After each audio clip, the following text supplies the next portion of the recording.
Pero darating po yun eh. Diba? At hindi lang sa atin, pati sa ating mga mahal sa buhay, magulang, kapatid, mga kamag-anak, kaibigan, darating ho talaga eh.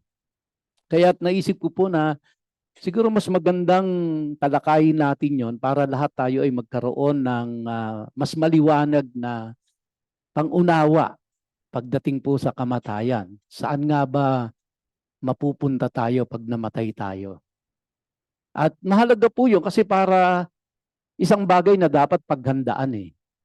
Di ba? Kasi pinaghahandaan nga ho natin kung saan tayo ililibing, di ba? Kung ano yung service para hindi na po problemahin ng mga anak natin. Kaya maaga pa hinuhulog-hulugan na natin 'yon, no? Para pag dumating 'yon, may peace of mind sila, hindi sila kung saan-saan naghahagilap ng kung saan ililibing, kung saan kukuha ng pambayad, di ba? So kaya pinaghahandaan po natin 'yon. So much more na dapat nating paghandaan yung pong yung talagang kabilang buhay. Kailangan maunawaan natin yon from the scriptures, of course, from the Bible. So kaya sisikapin ko po na ito ay maisagawa natin after the Exodus, no? Pag naka-Exodus na tayo, punta na tayo sa kamatayan. Diba? Parang pag naka-exit na tayo, kamatayan na. Gusto niyo bang pag-usapan ng kamatayan?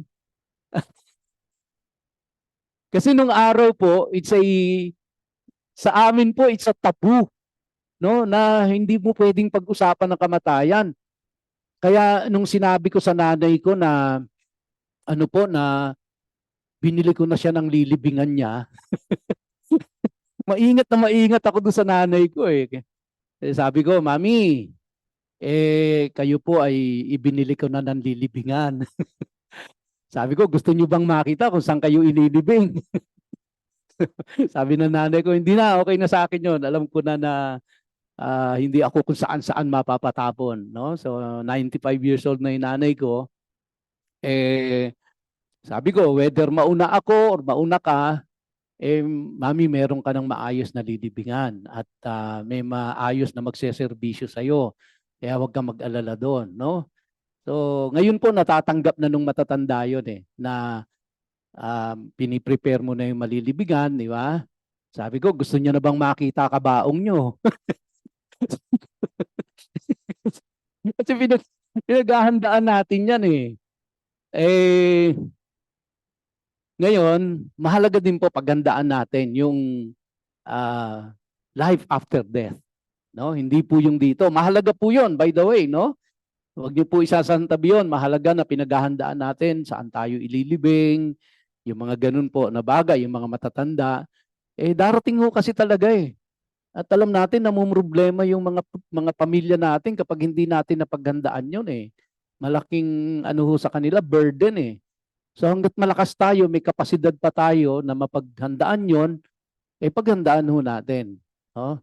So hindi ko naman ho nire-recommend ang St. Peter. Pero sa natanggap ko po kasing mga feedback, maayos. No? Maayos daw po yung St. Peter at talagang aasikasuhin ka. Ayun. So kaya po, ito po ay walang bayad na patalastas. Ayan. So, and yun po, medyo segue ako ng konti doon pagkatapos ng Exodus. Kaya nagpe-prepare na po ako. Nung nakaraan linggo po ay may pinapunta ako ditong mga engineer na nag-i-install ng elevator. So kasi may nakapag-recommendo sa akin na wag elevator kasi masyadong sophisticated at masyadong mahal. Kasi yung kung natatandaan ko, sabi ko sa inyo, nasa 1.7, ano? Parang gano'n, no? 1.7 to 1.8 yung 2 stops na elevator. Yung pala ho, ang dahilan, kasi lahat pala ng ikinakabit doon, imported. Hindi ho dito ginawa. Kaya talagang medyo ang price nag-escalate eh. Pagka gano'n eh, may importation na kung ano-ano, taxes and all that. So kaya umaakyat ng ganong kamahal plus the installation. So may nagrekomendo sa akin ang ipalagay natin lift, hindi elevator. Kasi yung lift po, para bang ano lang siya, yung yung mga mabibigat na bagay gusto mong ipanik, yun na ikakabit. Hindi talaga elevator ang category. So nagpapunta po ako dito, pina-estimate ko, pina-check ko kung saan ilalagay, ano ang mga gagawin, ano yung pinakamura. Yung pong may enclosure na tempered glass, tapos naka-aluminum cladding siya, nakita ko po yung mga pictures, maganda eh, presentable naman at maganda sa building. Siya po ay nagkakahalaga ng 680, no? From 1.7 to 680. So, sabi ko, kung halimbawa walang enclosure, ano lang siya, parang kahon lang ho siya, kahon, no? Na ganun, aakyat bababa lang siya. 580. Sabi ko, maganda ng projectin ito pag natapos na yung parking lot namin. Kasi yung parking lot po, alam nyo naman yon, hindi pa yan fully paid. Yan po ay binabayaran natin monthly hanggang sa 2025. I think mga sometime in February or March, so ata kung di ako nagkakamali, ng 2025, fully paid na tayo. So ibig sabihin, parang 1 year to go na lang. Fully paid na yung parking lot natin. So the next project would be the lift. Kasi kanina nakita ko po, no? Yung mga matatanda natin, kasama na ako doon, hirap na hong pumanik talaga eh. Yung nakatungkod na, yung naka-wheelchair, hindi na ko maka-attend kahit gusto nila. Kasi nga, ang hirap naman buhatin, di ba? Naintindihan natin yon. Kaya salamat sa Diyos dahil meron tayong via online, may Zoom tayo. Kaya kahit to nasa bahay sila, hindi na sila makakapanik-panaog dyan, nakaka-attend pa rin sila via Zoom. Sooner or later, ganun din ho yung matatanda natin. Talagang mahihirapan na ho eh. Pero gustong-gusto nilang umaten. So kaya kailangan gawan natin ng paraan yon. So yun po, naisip namin ay yung lift. Presentable naman siya, maganda siya. Kaya po siya ganun kamura. Una, lift lang siya, hindi siya categorized as elevator. Iba yung requirements. Pangalawa, locally fabricated siya, except the motor and the mechanism. Yun po ay binibili pa nila sa Japan. No? So kaya sabi sa akin, Pastor, ikakabit natin dyan yung two-tonner para maisasakay mo ang naka-wheelchair, may kasama siyang tagatulak, tapos may 3 tao pa na pwedeng sumakay. Yun. So pag nagawa po yun, yun po ay para sa mga matatanda lang. Baka pati mga kabataan nakikilift-lift doon, ano? So, hindi po para sa PWD, para sa mga elderly, yung ilalagay natin yun. Yung mga kabataan, malakas pa kayo eh. Magpanik-panaog kayo dun sa hagdan. Exercise yan. Yun lang ho talagang medyo hirap na talaga magpanik-panaog. Pero gustong dumalo sa ating pong panambahan, no, ng face-to-face. Kaya sama niyo po yan sa panalangin at alam naman natin ang Diyos ay step by step tinutugon po yung ating mga prayers. So kaya after 12 years ng ating paghiling sa Diyos, nabigyan tayo ng magandang parking lot. Ayan na ho, no? Kasi lumipat tayo dito nung kinonstruct ito in 2012, 2013, lumipat tayo dito. So after 12 years, so may parking lot tayo. Pero malaking halaga ho kasi yon, no? Siguro naman yung lift, hindi naman siguro aabutin ng 12 years. Wag naman natin paabutin ng 12 years yung lift. Kasi baka mamayapa na yung iba, hindi na nakagamit ng lift. So, kaya targetin natin na pagkatapos nung parking lot natin, ay yung lift naman ang ating i-project. Okay ho ba yan sa inyo? Yan. So, well, introduction ho yan para dun sa susunod na part ng chapter 35 natin, yung part 2. Pero bago po yan, tayo manalangin muna. Aming Amang Diyos na napakabuti sa amin, kami po ay sama-samang dumudulog sa iyo sa mga oras na ito at muli po hinihiling namin na buksan mo ang aming mga isipan at bigyan kami ng kaliwanagan sa iyong mga salita. Pagpalain mo po ang pag-aaral namin ng iyong mga salita at mapakinggan namin ito bilang instruction na galing sa iyo. Kaya tulungan mo po ang iyong lingkod na tagapaghatid ng iyong mga instruction, ng iyong mensahe at tulungan mo rin po ang aking mga kapatiran na tagapakinig sa mga oras na ito. Even those who are attending online. Again, Father, we thank you. What a wonderful privilege that we have right now. na kami po ay pinahintulutan mo na magmuling magkasama-sama, sumamba sa iyo, umawit sa iyo, manalangin sa iyo, at makinig ng mga salita mo. Ito po ang aming sama-samang panalangin sa pangalan ni Yeshua. Amen and amen. Muli po, babasahin ko muna from where we left off last Sunday, and then tapos babalikan ho natin ng verse by verse yung remaining verses. And nag-highlight lang ho ako doon ng mga things that I want to emphasize. No?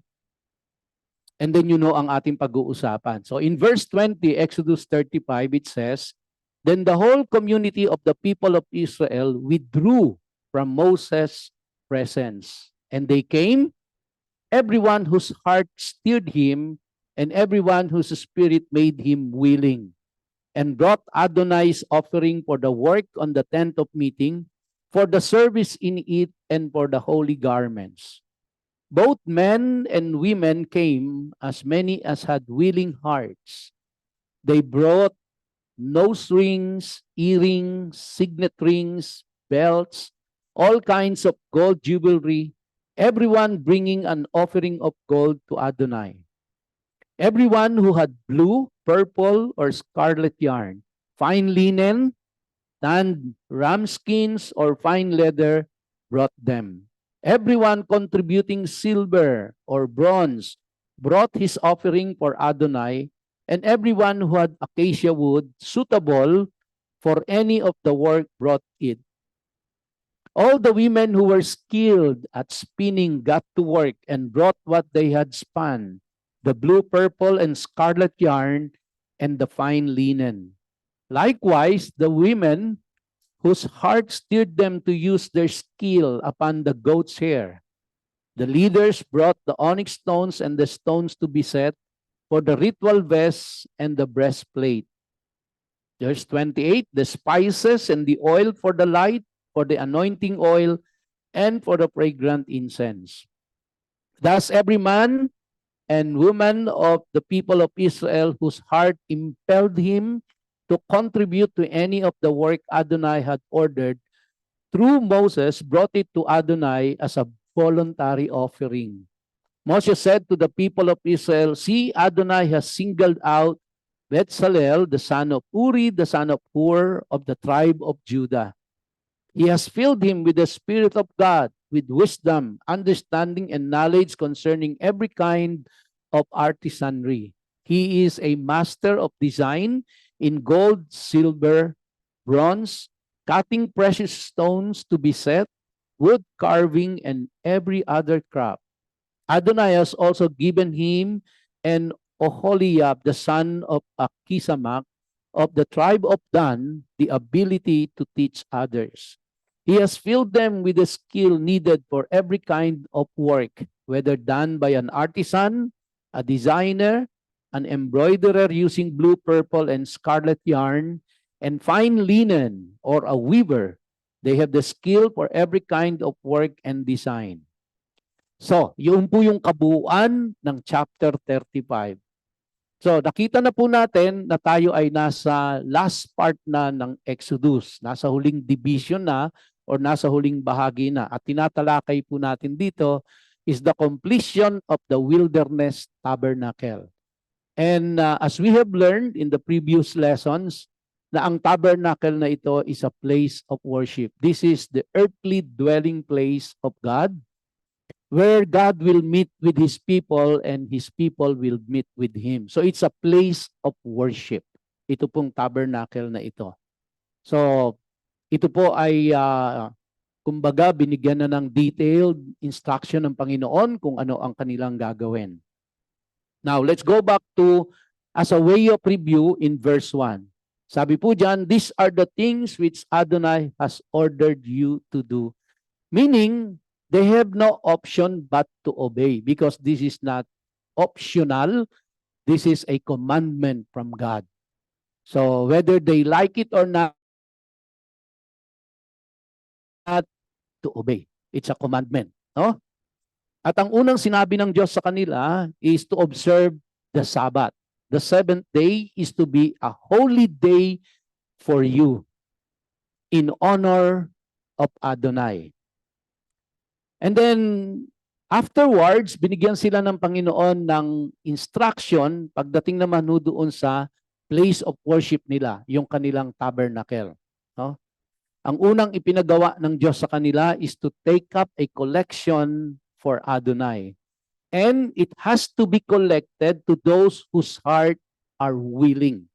So meaning to say, wala po itong pwersahan, wala itong coercion na mangyayari, hindi sapilitan ito. This must be voluntary. Those who will give must have a willing heart to give. So collection will be done, pero it must be collected from those who are willing. Hindi sila po puwersahin. Which means, though this was God's commandment to them, but sila po ay merong desisyon para sa sarili nila kung magbibigay sila or hindi. No? So, pero of course, this is God's instruction to them. This is God's commandment sa bawat isa sa kanila. Now, kung tutuusin po, sa kapangyarihan ng Diyos na ipinakita niya sa Egypt bago sila lumabas, at saka habang nandoon sila sa wilderness, kung paano nag-provide ang Panginoon sa kanila, at kung paano sila pinroteksyonan doon, ito pong materyales na ito ng kanilang tabernacle ay kayang-kaya namang gawin ng Diyos lahat ito, even without their contribution, even without their help. No? God, hindi po kailangan ng Diyos ang tulong ng tao para maitayo ang kanyang bahay panambahan. Pero bakit ginawa ng Diyos ito?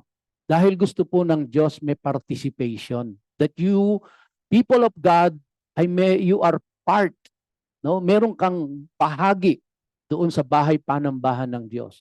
Yun po ang gusto ng Diyos partnership. Gusto ng Diyos, kabahagi ka.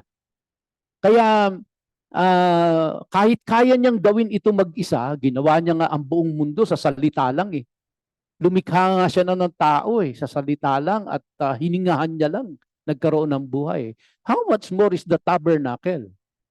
Kayang-kaya ng Diyos yon. Pero, bakit niya inutusang mag-collect? No? At yung mga willing na magbigay ay magbigay. Dahil gusto ng Diyos ng partnership. Gusto ng Diyos kabahagi ka doon sa kanyang gawain. Yun po yung dahilan dito. No? At ayaw ng Diyos ng namimilit. Ayaw ng Diyos ng namumuwersa.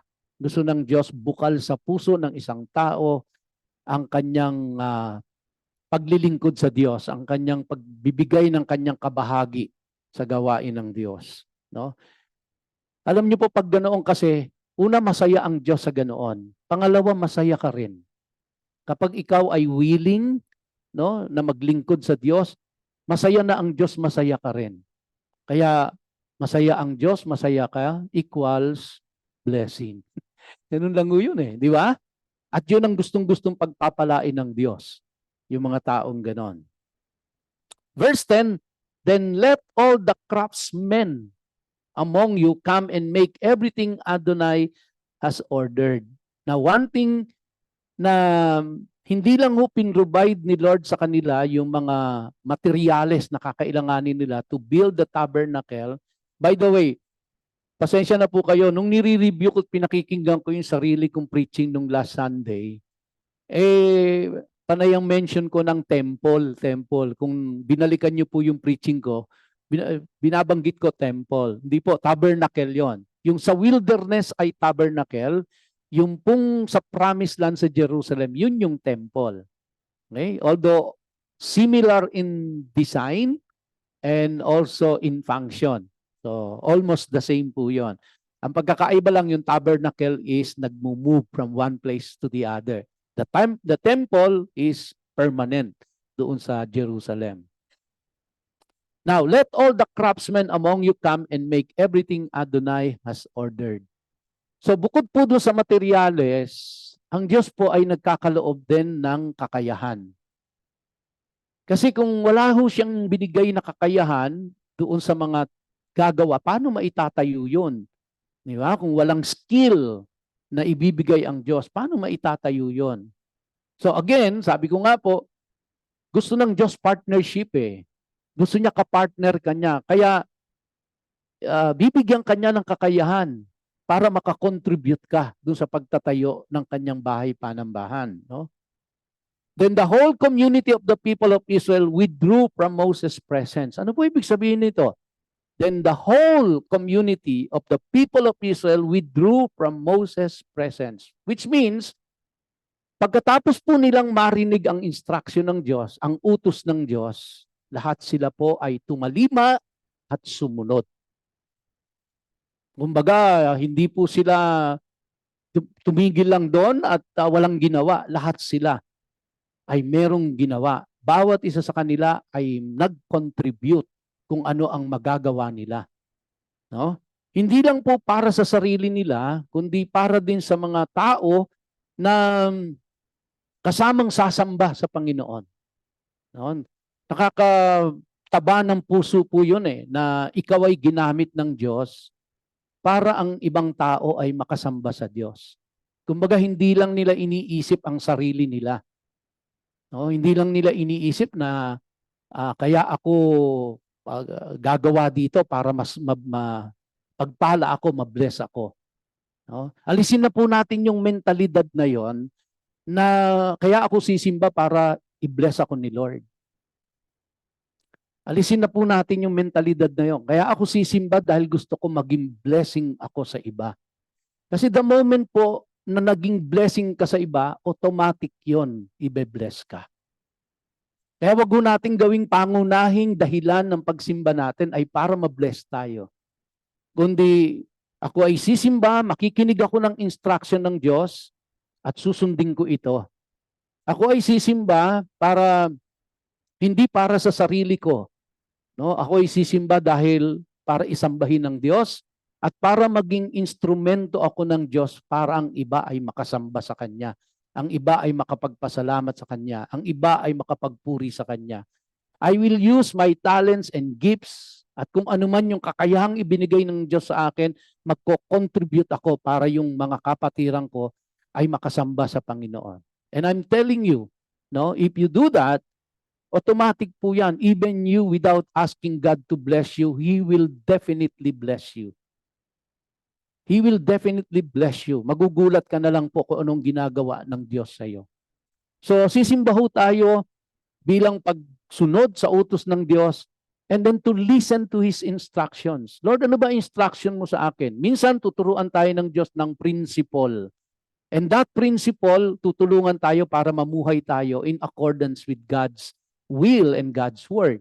Minsan naman, maririnig natin instruction from God at tayo po ay may pinagagawa ang Diyos sa atin. Kaya kapag narinig po natin yon, tayo po ay tumugon. No? Ito po ay salita ng Diyos, utos ng Diyos, sundin ho natin. No? Gawin ho natin kung ano yung pinapagawa ng Diyos sa atin. So itong mga taong ito, 3 million of them, no? Imagine po ang mobilization nito. Ang hirap immobilize nito, nasa wilderness pa kayo, wala lahat ang comfort doon. Pero tumalima lahat yung mga tao na sila ay tumugon sa utos ng Diyos. Ano po ang kanilang mga ginawa? And they came, everyone whose heart stirred him, and everyone whose spirit made him willing. First and foremost, nandun po dapat yung willingness. Hindi napipilitan, hindi na itulak, hindi pinwersa, hindi kinonsensya. No? Kundi talagang deep in your heart, deep in your mind, talagang nandun po yung willingness mo. No matter what. No?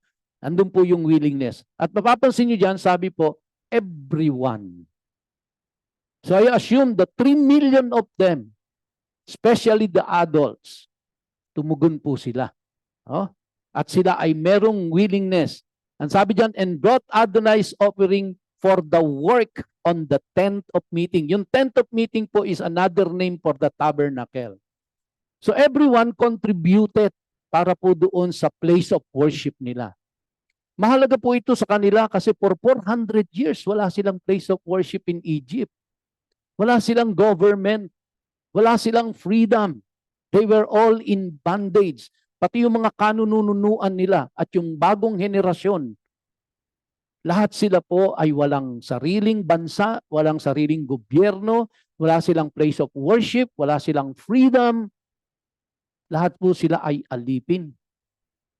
Ngayon, napalaya na sila. Kaya po, even in the wilderness, ang unang itinayo ng Diyos doon ay yung pong place of worship. Now, why? Kasi po, you cannot fully serve the Lord biblically, so to speak, without worshiping Him. It has to start from worship. No, before you can serve the Lord, you have to worship the Lord. There must be a venue, there must be a place for you to worship the Lord. There must be a time for that, and then you can serve the Lord. So it all starts from worship, and then you serve the Lord. Part of worship is serving God. No?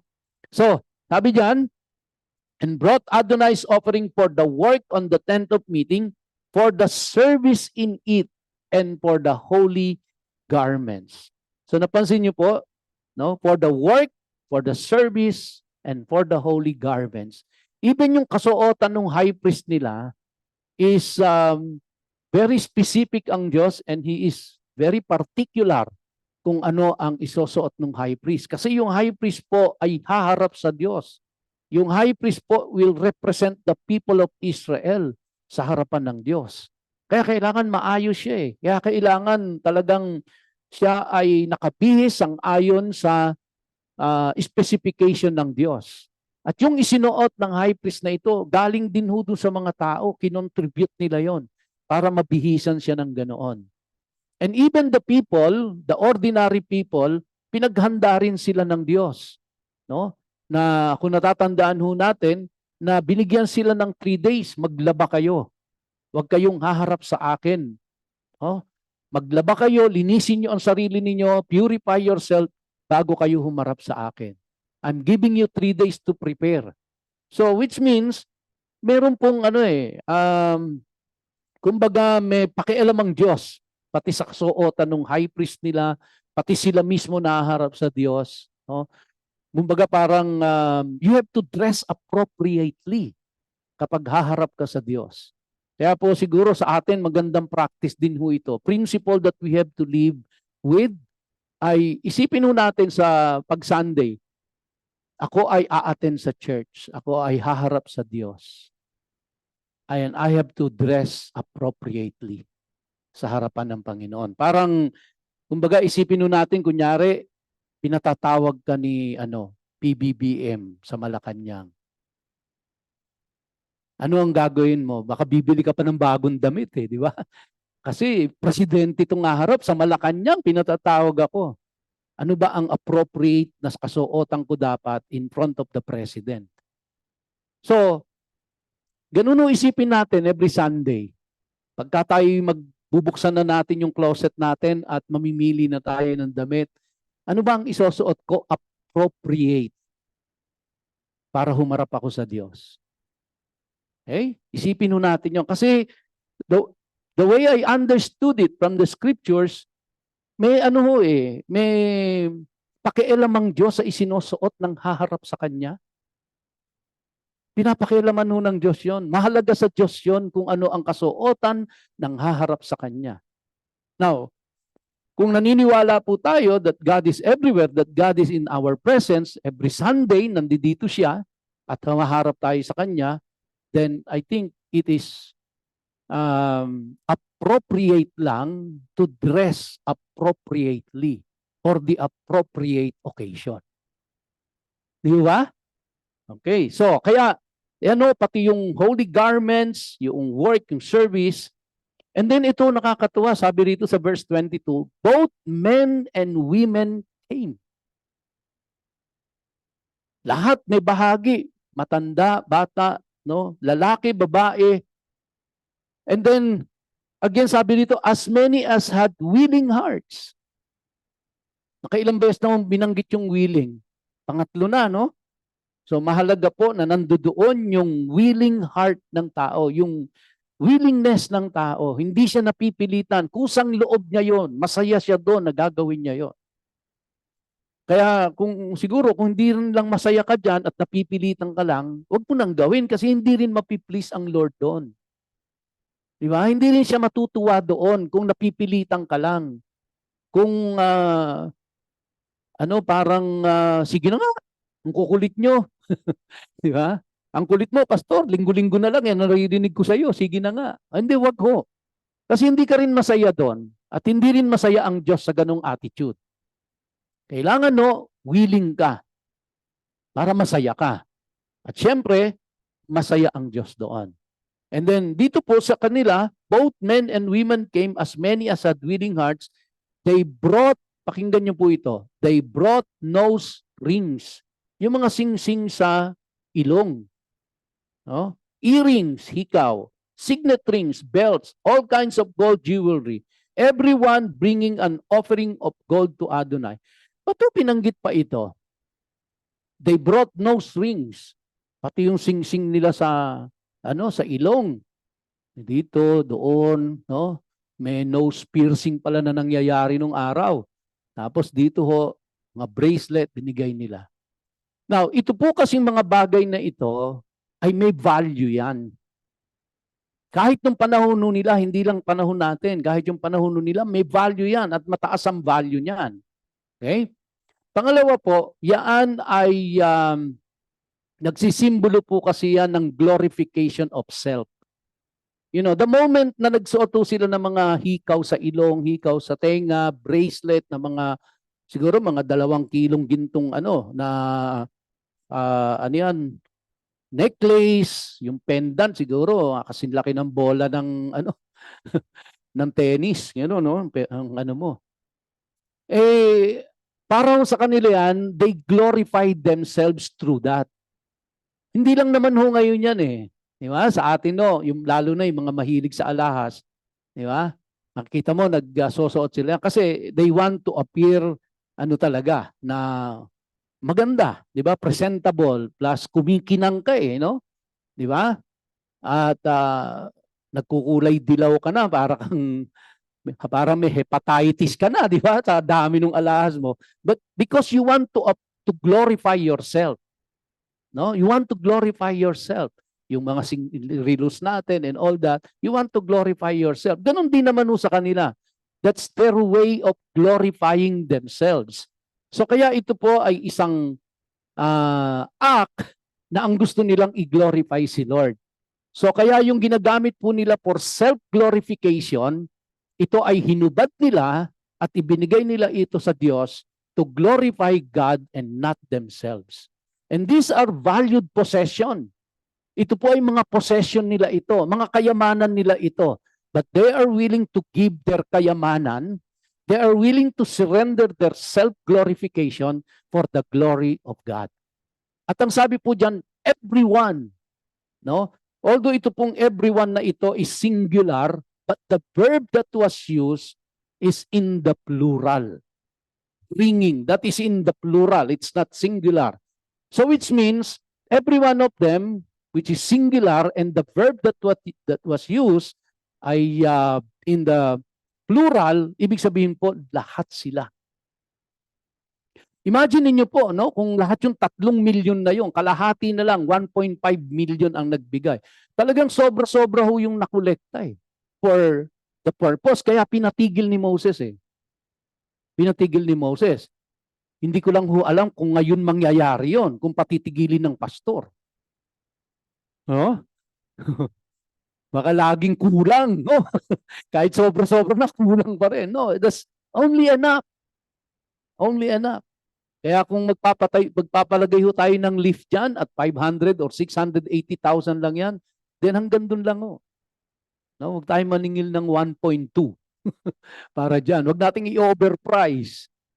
So, kaya everyone bringing an offering of gold to Adonai. So yun po yun. Yun yung significance nun na yung kanilang simbolo for self-glorification ay sinurrender nila ito sa Diyos. Yung kanila pong mga material wealth, kasi wala naman silang lupain na pag-aari, nasa wilderness sila So ibig sabihin, ang kayamanan lang nila talagang dala doon Yung mga mamahaling tela, yung pong mga alahas, yung mga even the acacia wood, mga mamahalin ho yan eh. And that's their personal possession. And wala din pong iniwan yan pag marami kang ganyan, siyempre ang tingin sa iyo mayaman ka. You know?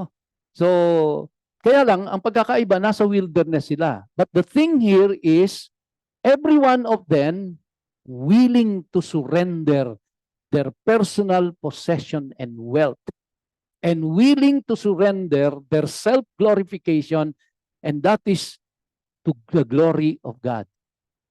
Para sa kaluwalhatian ng Diyos at para ang lahat ay mag-benefit at ang lahat ay makasamba sa Panginoon. Remember, ang instruction ni Moses dito, ang itatayo is the tabernacle. At alam nila, the tabernacle is the place of worship where God will meet them and that they will meet their God. Kaya napakahalaga nun sa kanila. Kaya hindi yung sarili nila ang mahalaga. Ang mahalaga nito ay ang pagharap nila sa Diyos. Okay? Then, everyone who had blue, purple, or scarlet yarn, fine linen, tan gram, skins, or fine leather brought them. You know, the word brought dito po, repeated 8 times. The word brought was repeated 8 times. In the Hebrew, again, numerology, in the Hebrew mind po, mahalaga yung 8 times na yon. Kasi yung 8, the number 8 in Hebrew numerology means redemption. In Hebrew numerology, 8 means new beginning. Kaya in their mind po, yung pagbibigay nila na yon, no? Yung pagbibigay na yon ay it signifies redemption, it signifies new beginning for them. Okay? Yung pong word dito na congregation, in the Hebrew word po, ang ibig sabihin po diyan is a testimony. Kaya nung ginather sila ni Moses, no, nung pinatawag silang lahat ni Moses, and they congregate, ito po ay nagsisignify that the nation of Israel will be a testimony of God's power. It's a testimony of God's power. So whenever people come together to worship the Lord as a congregation, it is a testimony to the Lord of God's power, God's goodness, God's grace, God's mercy. Kaya hindi mo tayo nagsisimba lang dito linggo-linggo. This is a testimony to the world that our God is good, that our God is faithful, that our God... Ang dami yung sinesend na message nun, hindi lang tayo aware. Kaya napakahalaga po nitong nagko-congregate tayong ganito. Hindi lang ito nakasimba ka. No? Hindi lang ito na-fulfill yung Sunday duty mo na nagsimba ka. But also, nagte-testify ito ng goodness ng Diyos. Alright? Verse 24, everyone contributing silver or bronze brought his offering for Adonai, and everyone who had acacia wood suitable for any of the work brought it. Okay?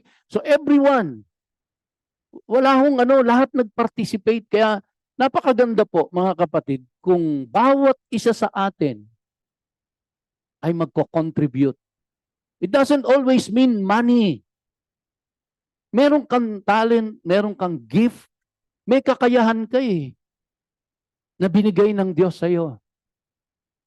At ito ay ibinigay ng Diyos para gamitin mo upang ang mga kapatiran ay matulungan sa kanilang pagsamba. No? Para ikaw ay maging instrumento ng Diyos na ang mga tao ay makasamba sa Panginoon. I was watching last night yung pong testimony ni Jody Santa Maria. She became a born-again Christian. At ang nag-share pala sa kanya ay si Jer Garcia, kung natatandaan ko ng tama. Na ang nag-share pala kay Jer Garcia ay si Karen Davila. So si Karen Davila shared the gospel kay Jer, and then si Jer senior yung gospel kay Jody. And when Jody Santa Maria heard the gospel for the first time, ang nag-follow up naman sa kanya is si Connie Reyes. Oh, so yun po yung kwento ni Jody Santa Maria.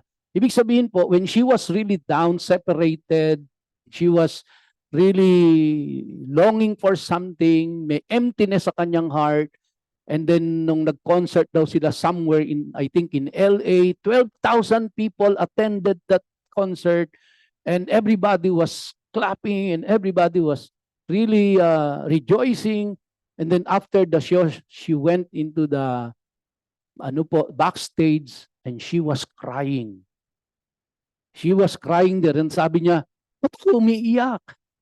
Bakit ganito? 12,000 people humahanga sa akin, pumapalapak, but there is still emptiness in my heart.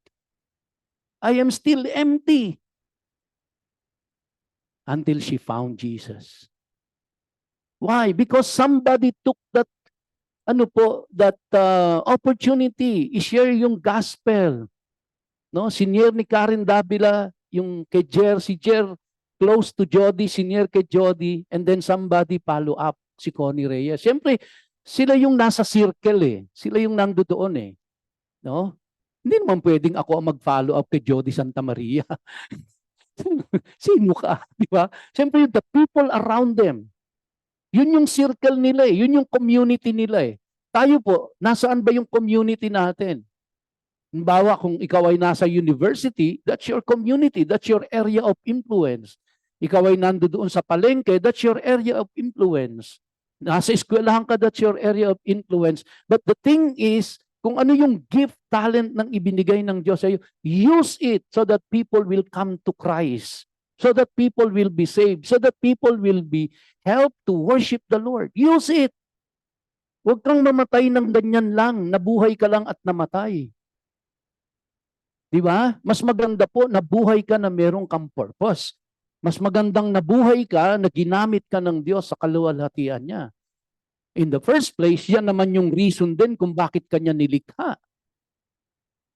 But God gave you the freedom. Katulad nitong mga taong ito, sabi ng Diyos, those who are willing. Walang pilitan. Sige, you can live your life the way you want to live, but if you don't fulfill the very purpose of why God created you, then emptiness. Empty lang yan.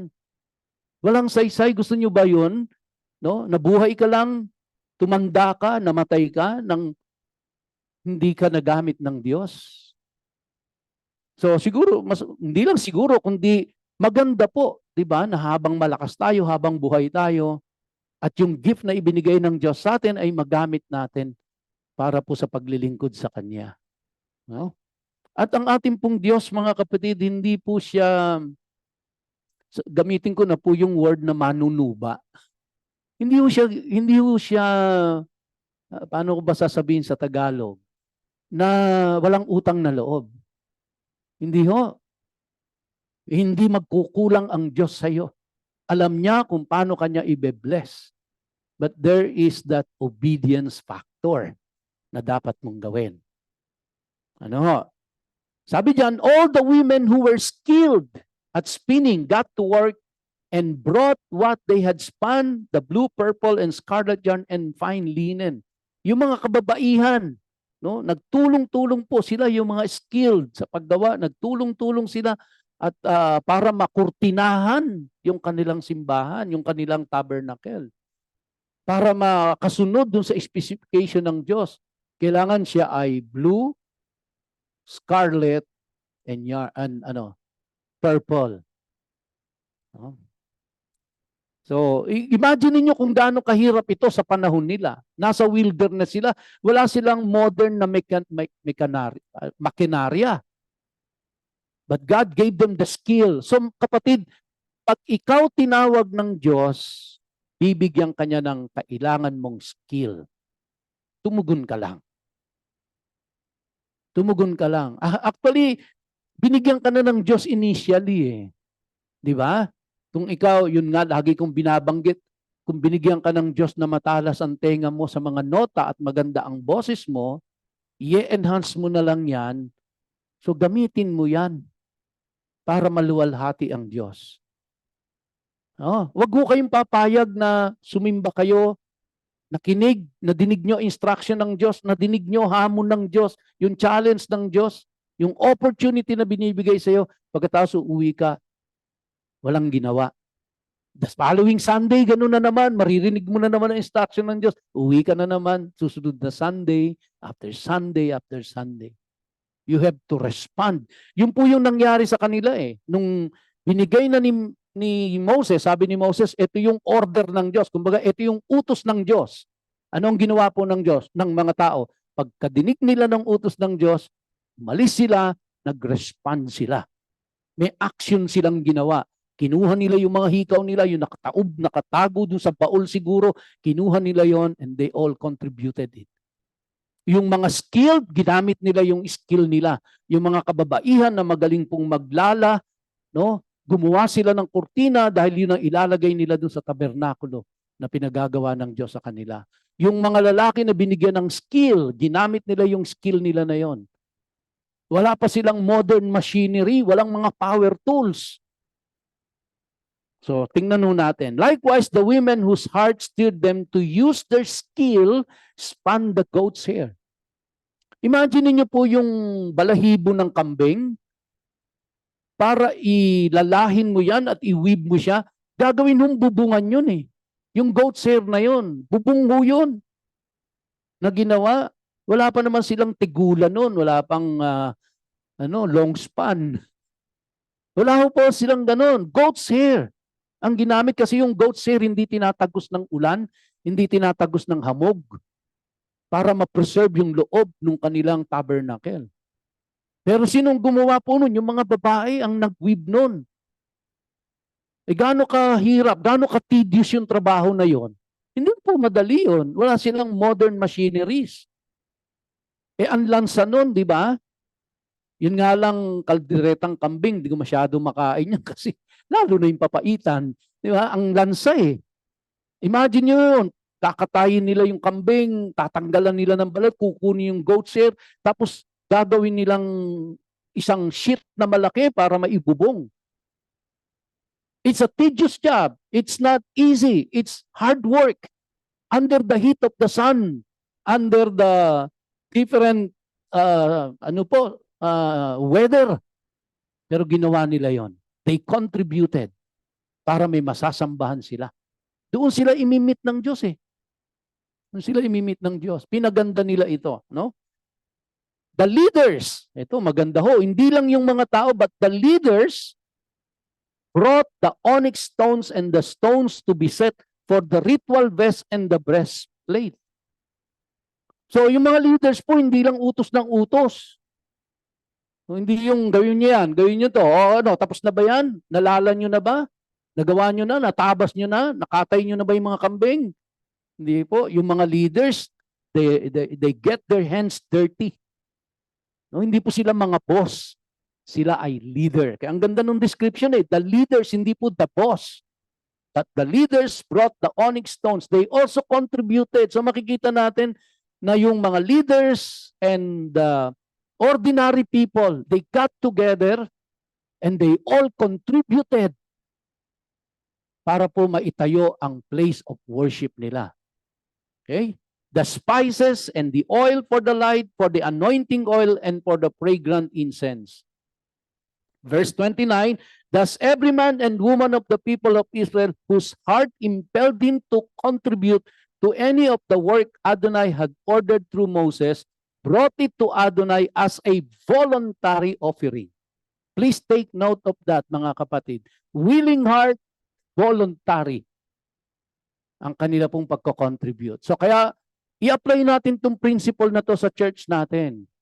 No, it must be coming from a willing heart and it must be voluntary. Wala hong pilitan. Wala hong pwersahan. Walang coercion. Walang konsensyahan. No, masaya po tayong dapat naglilingkod sa Diyos. So it's voluntary. Kusang loob na sila'y nag-contribute. Again, hindi lang ho ito pera ha. Hindi natin pinag-uusapan ng pera dito. Even the skill, whatever they have that they can contribute. So, for sure ho, lahat tayo may maiko-contribute eh. For sure. Lahat tayo may maiko-contribute. Lahat tayo may gifts and talents na pwede nating i-contribute, no? Pwede nating iambag para po lahat ng para ang tao ay makasamba sa Diyos. So mag-ambago tayo. Isipin natin, ano ba ang pwede kong i-contribute? Ano ba pwede kong maiambag? Ano ba pwede kong maitulong? Kasi hindi naman ho lahat ng contribution pera eh. Di ba?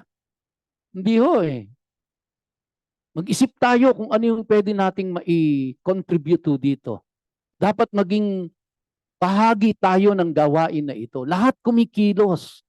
Lahat gumagawa. Lahat nagko-contribute ng maiko-contribute niya.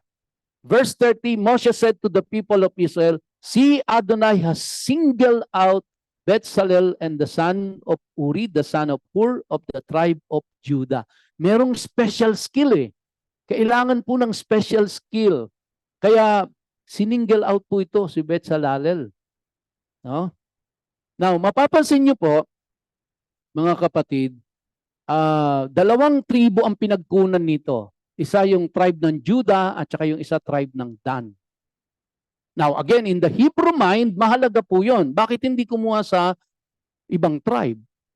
Bakit ang binigyan ng Diyos ng special skill came from the tribe of Judah at yung isa from the tribe of Dan? Tapos yun yung in-equip ng Diyos. Yun yung pinuspos ng Diyos ng kanyang spirito para sa isang special work. Why? Kasi po, ang tribe of Judah, ang ibig sabihin ng Judah is praise. Ang tribe ng Dan is judgment. Okay? So, judgment in a way, ibig sabihin po na sila ay magpapasya. They will judge for themselves. No? Hindi po yung judgment na parusa, kundi sila ay magpapasya na sila'y sasamba sa Diyos. That's the significance of the tribe of Judah and the tribe of Dan. Kaya doon kumuha ng tao ang Diyos. Dahil ang tao ay magdidesisyon, mag-judge. No? Yung po ibig sabihin ng judgment doon, magdidesisyon na sila'y sasamba sa Diyos at gagamitin nila ang anumang kakayahang ibinigay ng Diyos sa kanila para ang Diyos ay masamba. Kaya hindi po basta pili lang ng ano yun at random. No? Meron pong significance lahat yon. Anong ginawa ng Diyos? He has filled him with the Spirit of God, with wisdom, understanding, and knowledge concerning every kind of artisanry. Kaya yung talent mong yan, gamitin mo para sa kaluwalhatian ng Diyos. Kaya ka biniyayaan ng ganyan. Hindi lahat ng tao meron yan. Bakit siningle out ka ng Diyos? Baka galing ka sa tribe ni Dan. Baka galing ka sa tribe ni Judah. Bakit ka siningle out ng Diyos na may ganyang talent? Come to think of it. Pag-isipan mong maigi yan. Bakit ba hindi lahat ng tao? Di ba? Hindi lahat ng tao merong ganyang talent. Bakit ikaw meron? For what? To bring glory to God. To help the people of God worship God through your talent. Use that. Whatever it is, ikaw ang nakakaalam niyan. Magaling kang maglilok. No? Magaling kang mag-drawing. Magaling kang mag-carpentry. Magaling ka sa any skill. Magaling kang manahi ng ano. Hindi lahat ito binihiyaan ng ganyan eh. Di ba? Kasi ako, wala akong talent sa pananahi. Baka pagtahiin nyo ako ng kurtina, maging pantalon, natitsura niyan. No? So, hindi lahat. Kaya pag-iisipan nun natin, bakit ako binigyan ng talent ng ganito ng Diyos? For what purpose? Baka magaling kang sumayaw. Kasi hindi lahat ng tao, ganyan eh. Di ba? Yung nadidinig ng maayos, yung alam niya yung tempo. Bakit kaya? Now, pag-uwi niyo po ngayon, pag-isipan yung maigi yan, bakit ba ako binigyan ng Lord ng ganitong talent? For what, Lord? Show me. Kaya kung hindi pa ho kayo nagdidesisyon na magko-contribute kayo or ano, ipanalangin niyo po, Lord, gawin mo ngang generous yung heart ko. No? Again, ulitin ko po, hindi lang ito pera ha. At hindi pera pinag-uusapan natin dito. Pinag-uusapan ho natin dito kung ano ang kakayahan talent and gifts na binigay ng Diyos sa iyo. Baka biniyayaan ka ng Diyos na mahaba ang pasensya sa mga batang takbo dito, takbo doon, di ba? Hindi lahat ng tao may ganyan. Kaya pag-isipan ho nating maigi. Sabi dito, he is a master of design in gold, silver, and bronze, cutting precious stones to be set, wood carvings, and everyone other craft. Pansinin niyo po, paano siya nagkaroon ng ganon? Siningle out siya ng Diyos, pagkatapos, he has filled him with the Spirit of God. Saan galing yung talent? Saan galing yung kakayahan? Galing ho sa Diyos. Galing ho sa Diyos yun na ibinigay sa Kanya. For what purpose? Para yung gagamitin doon sa panambahan nila, ay siya ang pinaka-master designer. Okay? Adonai has also given him an Oholiab, the son of Akisamak, of the tribe of Dan. Pansin niyo po? Galing sa tribe ni Dan, yung isa galing sa tribe ni Judah, the ability to teach others. So, ibig sabihin, hindi lang sila magaling gumawa sa sarili nilang kamay, magaling pa silang magpasa ng skill na yon sa iba. Bakit tinatawag ka ng Diyos, kapatid, na magpasa ng skill sa iba? Binibigyan ka niya ng kakayahang magturo. Kasi hindi pwedeng ikaw lang lahat ang gagawa. Di ba? Kailangan may katulong. Kaya nga gusto ng Diyos, hindi sinosolo ng isang tao eh. Ito po ay teamwork. Ito ay lahat mayroong nagko-contribute. Hindi ibinigay sa isang tao lang ang lahat ng kakayahan. Dinistribute ng Diyos ito, binigyan ka pa niya ng kakayahan na ikaw magturo. So use it, mga kapatid. Sabi diyan, he has filled them with the skill needed for every kind of work, whether done by an artisan, a designer, an embroiderer, using blue, purple, and scarlet yarn, and fine linen, or a weaver. They have the skill for every kind of work and design. Tulong-tulong sila, contribute lahat para maitayo ang bahay panambahan ng Diyos. No? So, ayaw lumipat. Nangyari.